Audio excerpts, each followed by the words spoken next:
to order at 6:05. This is the Mayor and Council meeting of June 23rd. The meeting is being broadcast on channels 34 and 43 and the Township's YouTube channel, Township of Fairfield, Essex. Please stand and join me in the Pledge of Allegiance. I pledge allegiance to the flag of the United States of America and to the republic for which it stands, one nation, under God, indivisible, with liberty and justice for all. Mayor, notice of this meeting is in compliance with the Open Public Meetings Act, Chapter 231 of the laws of 1975, and has been given by posting a notice of the rescheduled date of the conference and regular meeting of the Mayor and Council of the Township of Fairfield on the bulletin board in the municipal building and in the office of the municipal clerk, and by serving notice thereof to the Star Ledger and Progress newspaper on June 16th, 2025. Thank you, Denise. Please call the roll. Councilman McGlynn. Here. Councilman LaForgia. Here. Council President Campisi. Here. Mayor Galise. Here. We're going to adjourn into executive. Denise, do you need to read that? Yes, I'll read it. Whereas Section 8 of the Open Public Meetings Act, NJSA 10:4-12B1-9, permits the exclusion of the public from a meeting of the mayor and council, and whereas certain circumstances, and whereas the mayor and council of the Township of Fairfield are of the opinion that such circumstances exist. Now therefore be it resolved by the mayor and council of the Township of Fairfield, County of Essex, State of New Jersey, that the public shall be excluded from discussion of any action on the closed session of the special meeting of the mayor and council of June 23rd, 2025. The general nature of the subject matter to be discussed in executive session is: Personnel. it is anticipated at this time that the above stated subject matter will be made public as soon thereafter as it deemed in the public interest to do so. This resolution shall take effect immediately. Okay, may I have a motion to adjourn into Motion to adjourn executive? into executive. Second? Second. Okay. Councilman LaForgia. Aye. Council President Campisi. Aye. Councilman McGlynn. Aye. Mayor Galise. Aye. Okay, we are adjourned, and we will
Okay.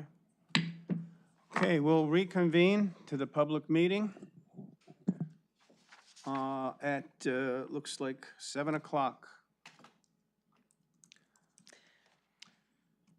Mayor, in addition to our agenda, following up on executive session, we need a motion to approve the settlement agreement of a personnel matter with the police department. May I have a motion? So moved. Council President Campese, Second. Councilman McGlynn. Council President Campese. Aye. Councilman McGlynn. Aye. Councilman LaForgia. Aye. Mayor Galise. Aye. Okay, we'll go right into Hey, Public- Andy, real quick. public comment on agenda items. Anyone wishing to speak on tonight's agenda, please come forward, state your name and address for the record. Seeing no one, we will close that portion. 50. Okay, communications.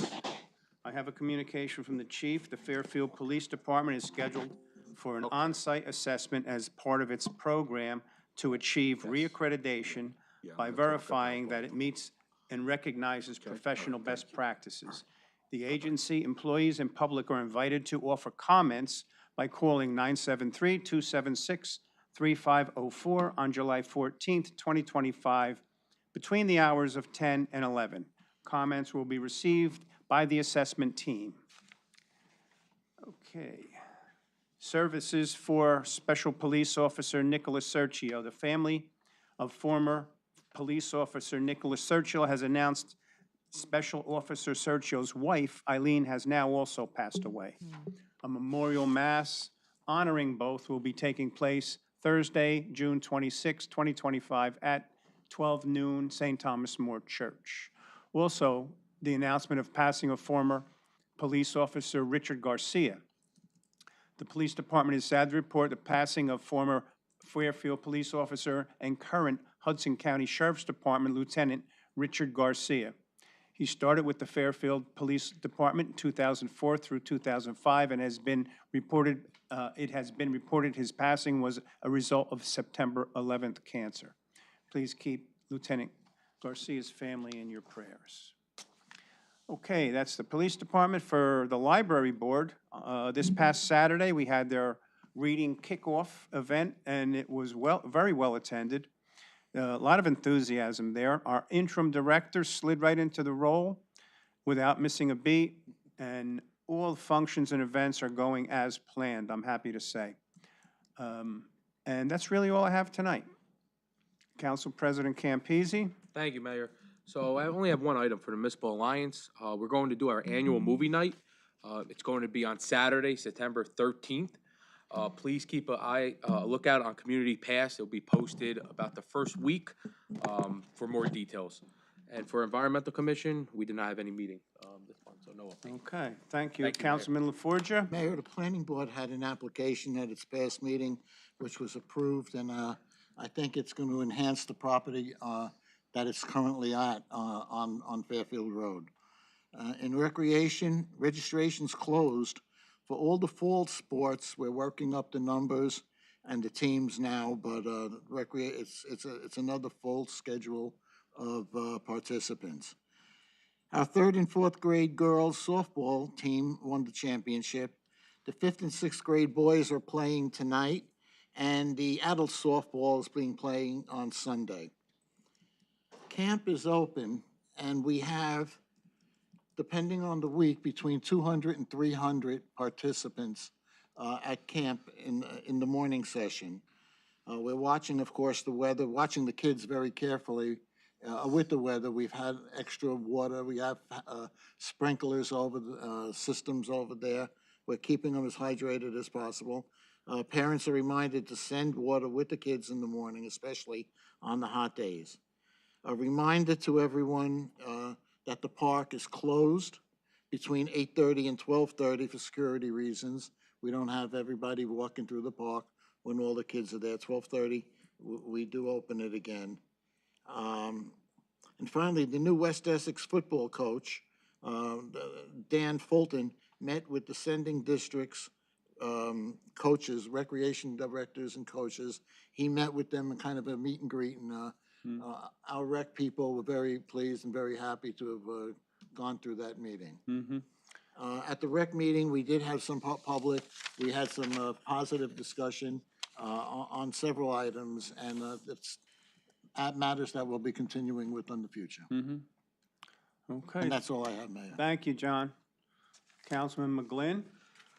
Okay, Mayor, our DPW is just conducting their normal seasonal maintenance, okay? With the volunteer fire department, first and foremost, we've lost 2 people since our last meeting, Justin Liza and Chris Minardi. Both of these individuals gave close to 100 years of volunteer service to our town.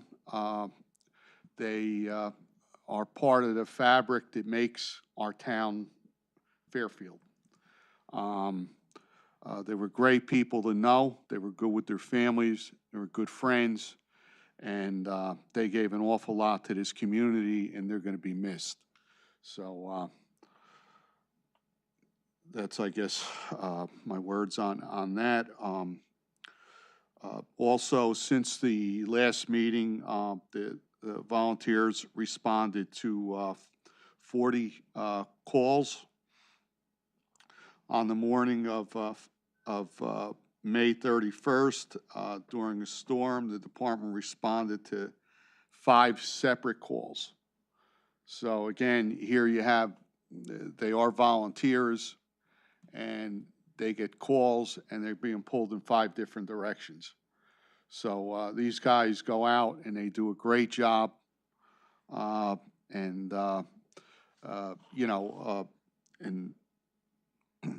I don't know what we would do without these guys.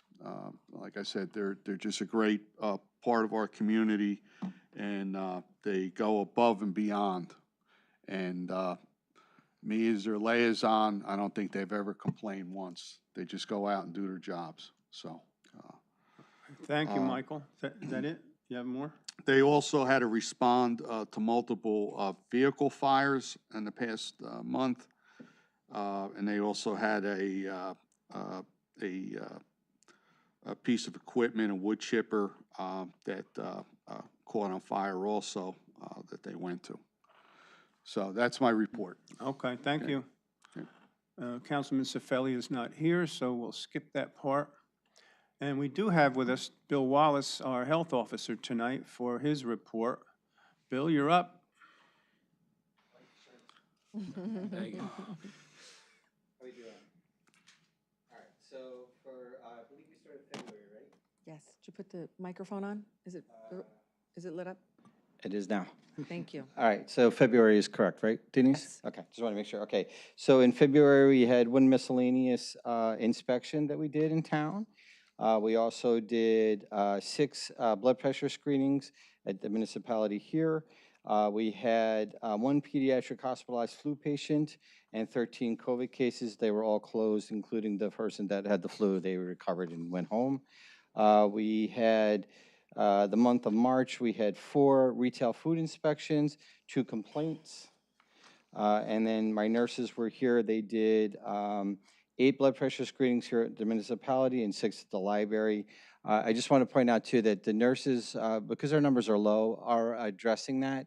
So they're going to do a different time. They sent that out, and we're going to try it so we can get and catch more seniors and things like that. So that is going to change. The numbers are just too low. So we're going to try to do something different to see if we can't get more participation, and just so you guys knew. And then we had 8 COVID-19 cases that were all closed for the month. And then in April, 2 retail food inspections, 1 temporary food inspection, and 1 miscellaneous inspection. And we had our school audits started. So we had 3 pre-K inspections, 226 charts that were reviewed for immunizations. Just to give you an idea, kindergarten, we had 108 charts that were reviewed, grade 6, 11 charts, and special ed, 30 charts that were reviewed. We had 6 municipal blood screenings and 5 at the library, and then 5 COVID-19 cases that came in that were closed for the month. In the month of May, we had 1 retail food inspection, 5 temporary food inspections, 2 pool inspections, and 2 water tests that were done in the town. We had, again, school audits. We had 3 immunization audits, 52 charts that were conducted or reviewed. Blood pressure screenings here at the municipality, 5, and at the library, 5. And then we had 2 COVID-19 cases and 1 Yersinia case that was investigated and closed. Yersinia is not the same as Yersinia pestis, which is, you all know, is plague, but Yersinia is the bacteria. It's just not the pestis one. You don't get it from a pest. So it's an intestinal bug that you can get. I just want to be clear on that. We did not have a plague outbreak. So I've been asked that a few times. Nice to know. Yeah, and that's my report. And I know you had the ordinance coming up for tonight, I believe, right? So if there's any questions on that, I'm here to answer them, but if not, that's all I had for you guys. Yeah, Any Bill, if you could questions? just elaborate on that ordinance, because I know, you and I know the genesis of this, the vapes shops that are opening and the electronic smoking devices and the psychoactive substance. Yeah, we're And- really interested here is the psychoactives, because Correct. we're seeing that a lot now. So we call them gas station, like you see Special K, you see a lot of like Delta 8, Delta 9, things like that. But we're also seeing that they're selling weed. They're repackaging it and they're really selling it. So, and it's from the gas stations to the vape shops, flavored vapes, all sorts of stuff. So the truth is that we have to get ahead of it. And as you know, the state is very slow in coming. So we're trying to get ahead of that now. And at least in my towns, we've been looking at this thing for almost 2 years. So we finally came up with an ordinance that I think the work. So that's what we're putting in there. But it's a real threat to our kids. I mean, basically the kids come in and they just sell them whatever they want. Yeah. I suspect that we've had facilities too that they're getting black market dealers selling them weed, and they're playing the game with the CRC, the Cannabis Regulatory Commission. As you all know, I sat on the Blue Ribbon Commission when they legalized this stuff. And this was something that I complained to them at the time, the Governor's Commission, that I was really worried that this would happen because we've seen it in other states. And clearly they know that model, so they're getting it, they're re-rolling their own joints and putting them into jars, calling them something other than that, and then selling it. And that's a real concern that we have, and I have found that here in town. So obviously, we want to make sure that we regulate this and try to stop it. So without having any rules, so I don't really have a legal groundwork. So this will be the first step in doing that. And clearly, I'm well versed in it. And we're working on an inspector. Got 3 second interviews coming up. So hopefully we get a candidate in here. Been very difficult to find someone, unbelievably difficult, actually. I've made 2 offers and 2 people declined the job, so it's hard to get people to work. Yeah, with obviously we'll get somebody in here. I'm interviewing, making sure they understand this, because this is really going to be a big problem for all of us going forward. It's really becoming an issue, so that's really why we want the ordinance, and that's why I'm pushing for it, so. And I really appreciate you guys' open-mindedness to this and really helping me out with it, so. So as Jimmy knows, this has been becoming a really big deal. We talked quite a bit about it over the last few months. So I really appreciate it. Thank you. Thank you, Bill. Thank you, Bill. Any other questions for Bill? Thank you. Do you need me to stay or anything, or we're good? Good reports. Okay, awesome, guys. Thank you Thank so you. much, and Thank you. enjoy. We'll see you. Thank you. Okay, motion to approve the May 19th, 2025 regular meeting minutes. So moved. Council President Campese. Second. Councilman McGlynn. Council President Campese. Aye. Councilman McGlynn. Aye. Councilman LaForgia. Aye. Mayor Galise. Aye. Okay, we have a second reading of ordinance number 2025-16. It's an ordinance to fix the salary and other compensation of the Township Municipal Engineer, Busy Hands Instructor, and Assistant Busy Hands Instructor of the Township in Fairfield. May I have a motion to open? So moved. Councilman LaForgia. Second. Councilman McGlynn. Councilman LaForgia. Aye. Councilman McGlynn. Aye. Councilman Campese. Aye. Mayor Galise. Aye. Anyone wishing to come forward and speak on ordinance 2025-16, please do so. Seeing no one, may I have a motion to close the public? So moved. Second. Council President President Campese. Campese. I'm sorry. Aye. Correct. Go ahead. Councilman LaForgia. Aye. Councilman McGlynn. Aye. Mayor Galise. Aye. May I have a motion to adopt ordinance 2025-16?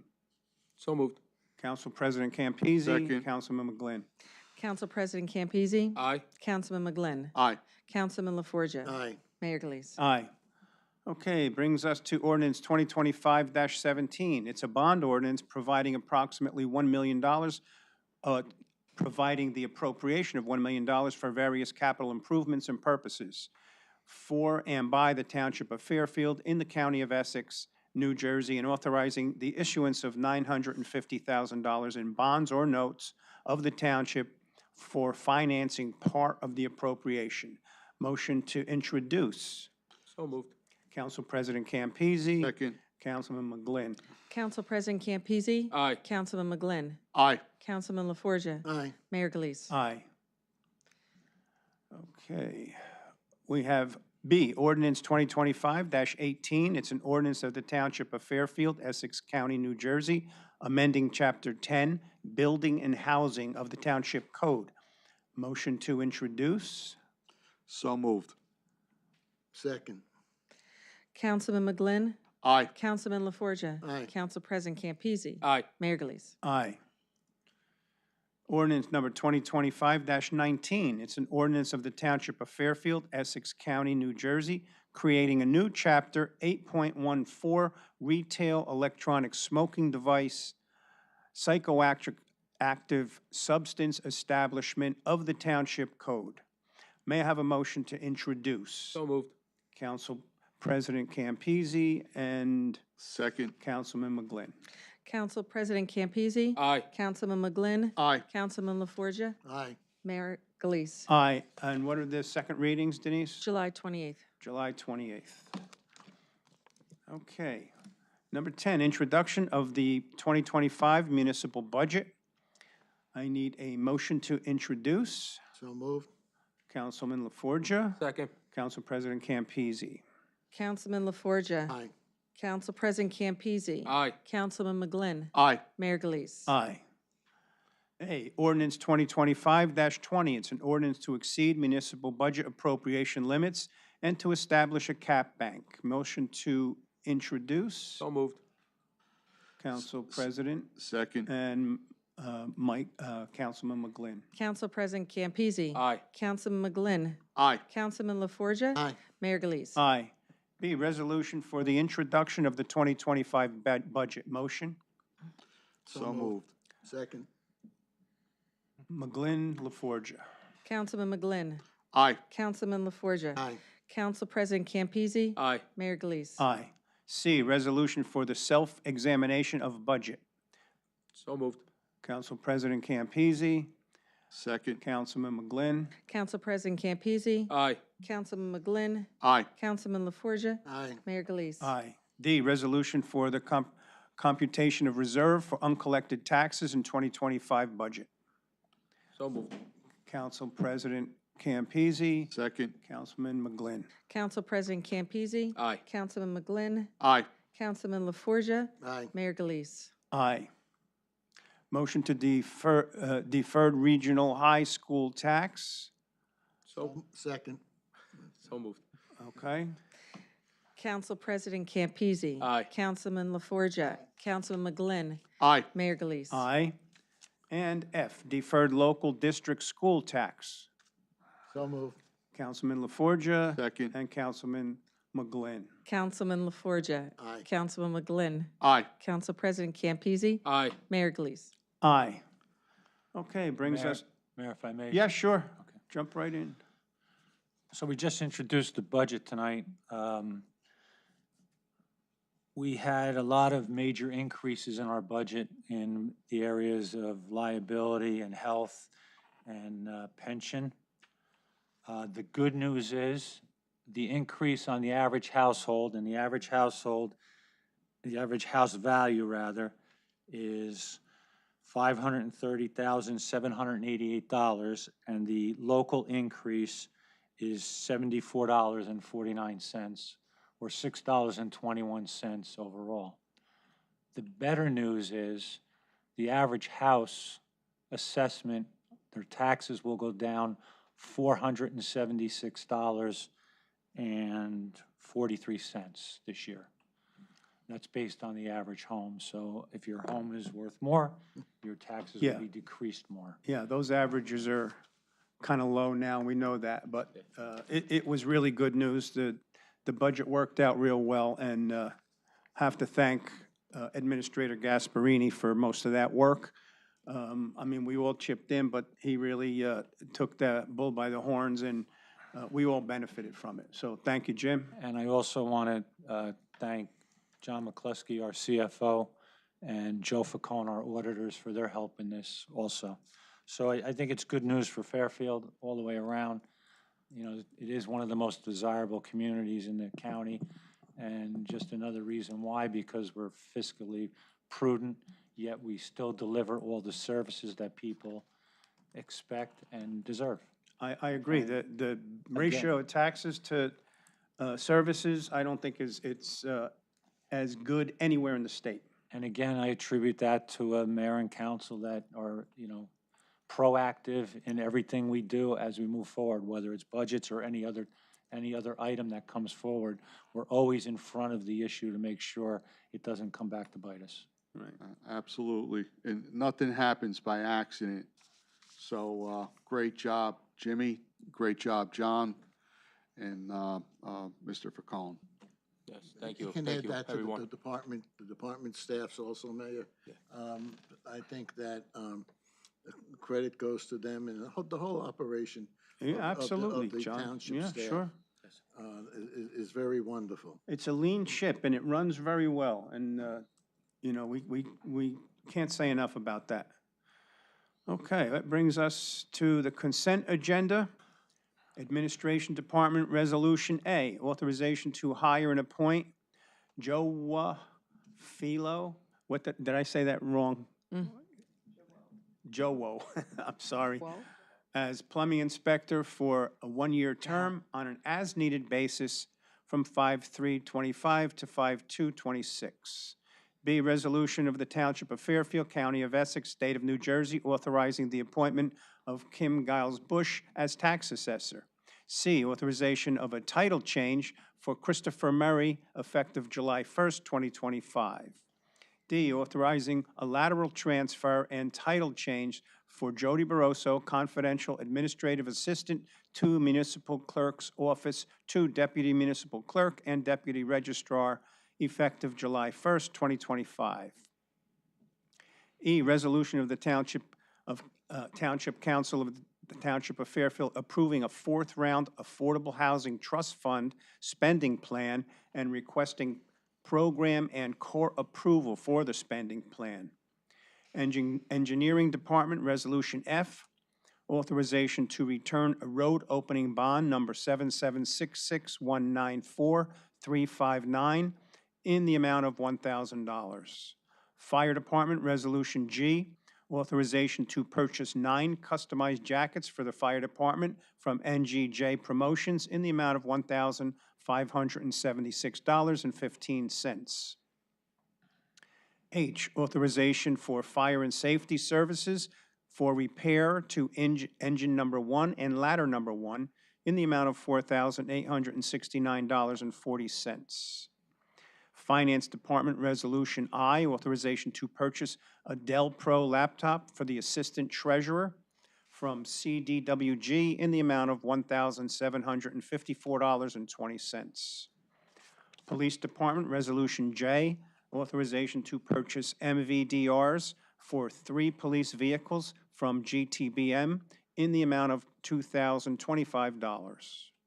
Item K, accepting the letter of resignation from Vincent Purcell, Patrolman of the Police Department, effective June 15th, 2025. L, accepting the letter of retirement from Daniel Diaz, Captain of the Police Department, effective July 1st, 2025. Item M, accepting the letter of retirement from John McNish, Lieutenant of the Police Department, effective July 1st, 2025. N, accepting the letter of retirement from Charles Zampino, Captain of the Police Department, effective September 1st, 2025. O, accepting the resignation of Etan Rizvani as Police Dispatcher of the Township of Fairfield, effective July 10th, 2025. Item P, appointment of Etan Rizvani as Probationary Police Officer, of the Township of Fairfield, effective July 10th, 2025. Q, appointment of Matthew Latesta as probationary police officer of the Township of Fairfield, effective July 10th, 2025. R, appointment of Christopher LeMay as probationary police officer of the Township of Fairfield, effective July 10th, 2025. Item S, appointment of Brendan Muse as probationary police officer of the Township of Fairfield, effective July 11th, 2025. Did I get that right? Is it 11th? Oh, I'm sorry, that Should be the July 10th. 10th. Okay. All right. T, authorization to hire Thomas Buttman as police dispatcher for the Fairfield Police Department, effective July 7th, 2025. U, authorization for services to be performed by the Institute for Forensic Psychology in the amount of $5,000. V, authorization to purchase uniforms from Turnout Uniforms in the amount of $2,931.32. W, authorization for advanced graphics to install lettering and graphics on car number 416 in the amount of $2,742.50. Public Works Resolution X, authorization to purchase a heavy-duty container from Tony Sanchez in the amount of $7,975. Item Y, authorization for SBI material to remove asphalt relating to the disposal of non-working well houses in the amount of $6,535. Item Z, authorization for A&C Plumbing and Heating to perform services at the Recreation Center in the amount of $2,049.35. Item AA, authorization to purchase 4 hydrants from Campbell Foundry in the amount of $15,682.20. Item B, authorization for Northeast Sweepers to repair the Township Ravo sweeper in the amount of $1,614.25. C, authorization to renew auto read software for 1 year with Core and Main for the reading of the township water meters in the amount of $3,600. D, authorization to amend Resolution 2025-265 relating to the hiring of J. Fletcher Kramer and Son for the sewer main break at 4 Fairfield Court. E, authorization to purchase 1 overhead door and install from Lombardi Doors in the amount of $7,675. F, authorization to purchase a tire machine for the Fleet Department from Huffman Services in the amount of $7,550. G, accepting the letter of retirement from Michael Barroso, Fleet Foreman, effective November 1st, 2025. Recreation Department Resolution H, authorization to hire counselors for the 2025 summer camp program. I, authorization to purchase football helmets and equipment from Rydell All-American Sports in the amount of $6,090.76. J, authorization to hire Gotta Go Gaming for services during the summer camp in the amount of $1,738. Item K, authorization for USA Team Sales to recondition football equipment in the amount of $3,331.86. L, authorization for Steve's Tree Service to remove various trees at the recreation complex in the amount of $3,500. M, authorization for MPA Painters to purchase and install exterior doors at the pole barn in the amount of $5,100. N, authorization to hire U.S. Sports Institute to run various spring sports for the Recreation Department in the amount of $7,600. Tax Collection Resolution O through T, as stated on the agenda. Municipal Clerk Resolutions W, renewal of the liquor licenses for the year 7/1/25 through 6/30/2026. Okay, if there are no questions or comments, may I have a motion to approve? So moved. Councilman McGlynn, Second. Council President Campese. Councilman McGlynn. Aye. Council President Campese. Aye. Councilman LaForgia. Aye. Mayor Galise. Aye. Did someone get the bills list? I have it here, if someone would like to read the statement. Excuse me? Go ahead. Mayor, we have, the Chief Financial Officer, John McCluskey of the Township of Fairfield, Essex County, certifies that the funds are available to pay the attached bills list of June 23rd, 2025. The aggregate dollar amount for such bill list, all funds included, is $5,887,598.65 and is hereby submitted to the mayor and council for approval. Second. Thank you, John. You're welcome. Councilman LaForgia. Aye. Council President Campese. Aye. Councilman McGlynn. Aye. Mayor Galise. Aye. Okay, do we have any written communications tonight? Unfinished business? New business? Okay, that brings us to public comment session. Anyone wishing to be heard, please come forward, state your name and address for the record.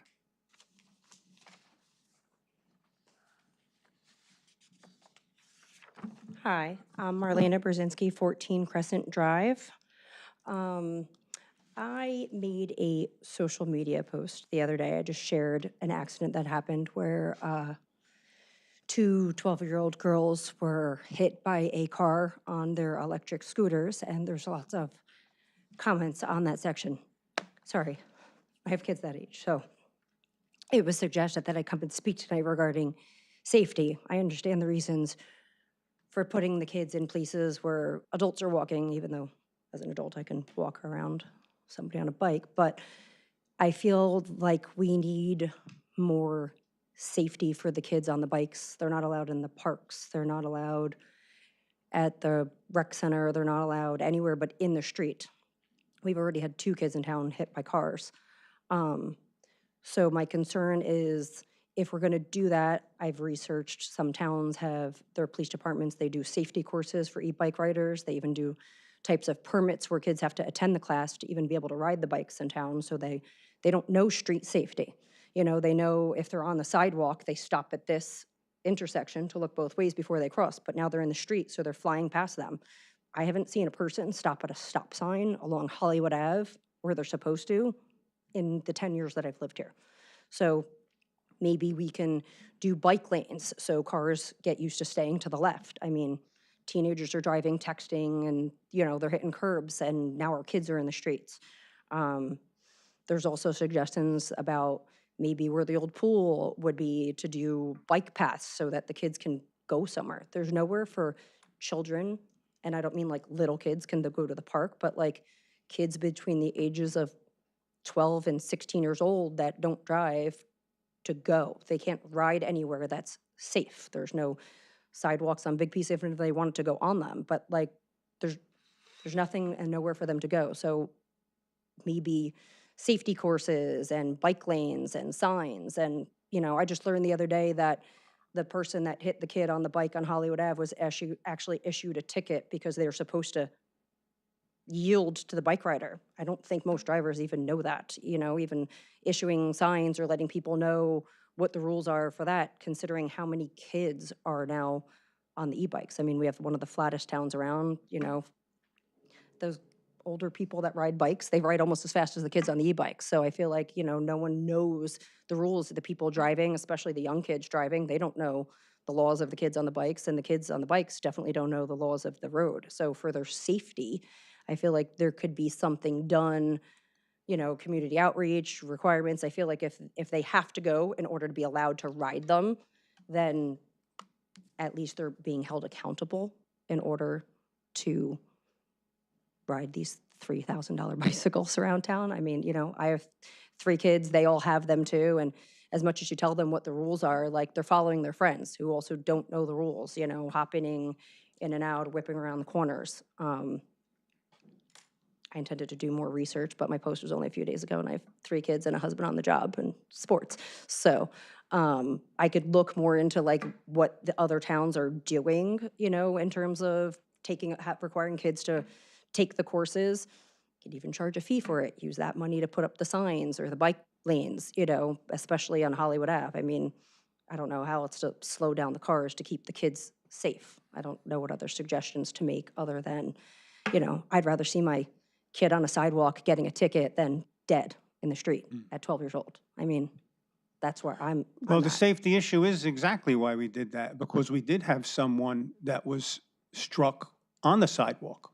And the problem is when you're walking and they're walking and they're running in the park, these things are so quiet. They come up behind them. They have no idea that they're there. And that is the safety issue. Now, as far as the lessons and the licensing and all that, I'll speak to the chief about that. I'm all for it, but I don't know if everybody would send their kids to get this training or whatever it would be. And you're right, a lot of them don't know the rules. And the drivers, I mean, we just had this issue come up and we passed the ordinance. And the chief, I think the last meeting, he had me read exactly what we're supposed to do. I didn't know that myself, that the driver is supposed to pull over, you know. But it is an issue. There's no easy way around it. I don't know how a bike lane would go because Hollywood is a county road. So I'm not sure if we even have the ability to do that. Yes, you know, we did keep them out of the parks for that very reason. The parks are mostly taken up by the people who walk and who run. And these things go through at an incredible speed, you know that. And the safety is the issue. If there was another way, believe me, we would try and find it. And we're gonna continue because it's new to everyone now. And it's not just us that are having the problem. It's really all over. These electric things came out of nowhere. Yeah. Everybody has them, and they fly in and out without regard for traffic rules. They really do. So I'm going to take your suggestion up with the chief, and maybe we can get some kind of educational schooling that anyone who wants to come, or maybe anyone who wants to drive one of these things in town might They'd be have to go required to. to get a permit. I'm all for it. Yeah. I really am. I think if there's signs too, like if you dedicated a part of the path to kids on the bikes, then maybe they would stay on it if they knew the direction too. It sounds crazy to keep children out of a park, you know, but at the same time, like Hollywood Ave's Don't keep them out of a dangerous, so, park. We yeah. keep them out of a No, park I know, by but I'm going 20 saying- miles an hour on electric. No, I understand that, but I'm just saying, like, you know, like in theory, like we're telling the kids, like, you're not allowed at the park. And I feel like my fear, you know, I mean, my husband's a cop, like the kids are now having a fear towards police officers. I mean, I never thought I'd live in a town where kids would fear cops, you know?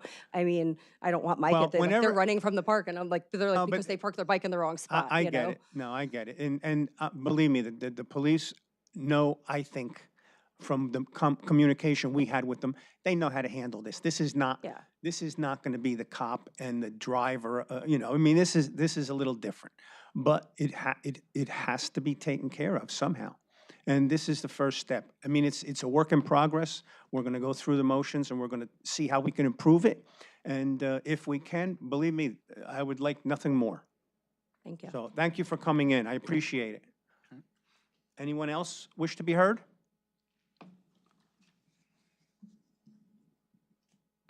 Hello, everybody. How we doing? Hey, Paul, Hello, Paul. how are you? All right. State your name and address for the record, please. All right. Paul Magna. I'm not a current resident, but Fairfield is and will always be home. I'm either at my parents' house on Horseneck or my 97-year-old grandfather's on Campbell. All right. So good evening to all of you. It's good to see you. I stand before you today to speak on behalf of a man who left an indelible mark on this township, a man who was and remains a beacon of strength, courage, and love for this town. I'm here to talk about Detective James Champy. This time last year, many of us were hit with the devastating news of Detective Champy's sudden, unimaginable health battle. It was difficult to process, his prognosis was grim, and the entire town felt the weight of his struggle. But Fairfield, as it always does, came together. We rallied around Jimmy and his family, offering support in any way we could. It's a testament to the kind of person he was and to the deep affection we all had for him. Jimmy Champy came from a family of great integrity, a family that did not deserve the pain of burying their son or brother. It's heartbreaking to think that he never had the opportunity to start his own family, to see the future he so deserved. Jimmy was robbed of that, and it's something that the town of Fairfield will never forget.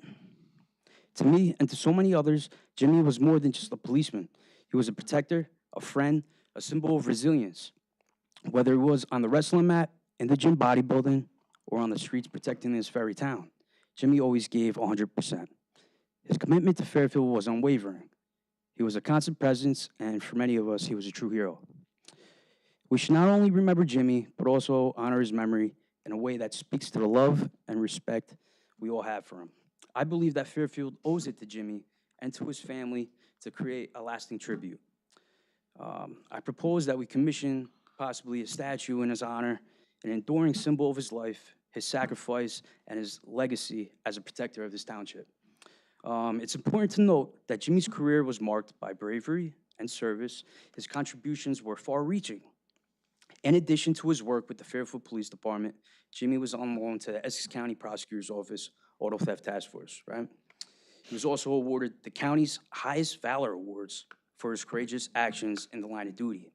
He faced danger head-on, and he never hesitated to put himself in harm's way to protect others. So when I was a kid, I spent countless hours riding my bike around this town, playing at the park, exploring every corner of Fairfield, right? Today, as a father, I continue that, taking my own sons to that very park.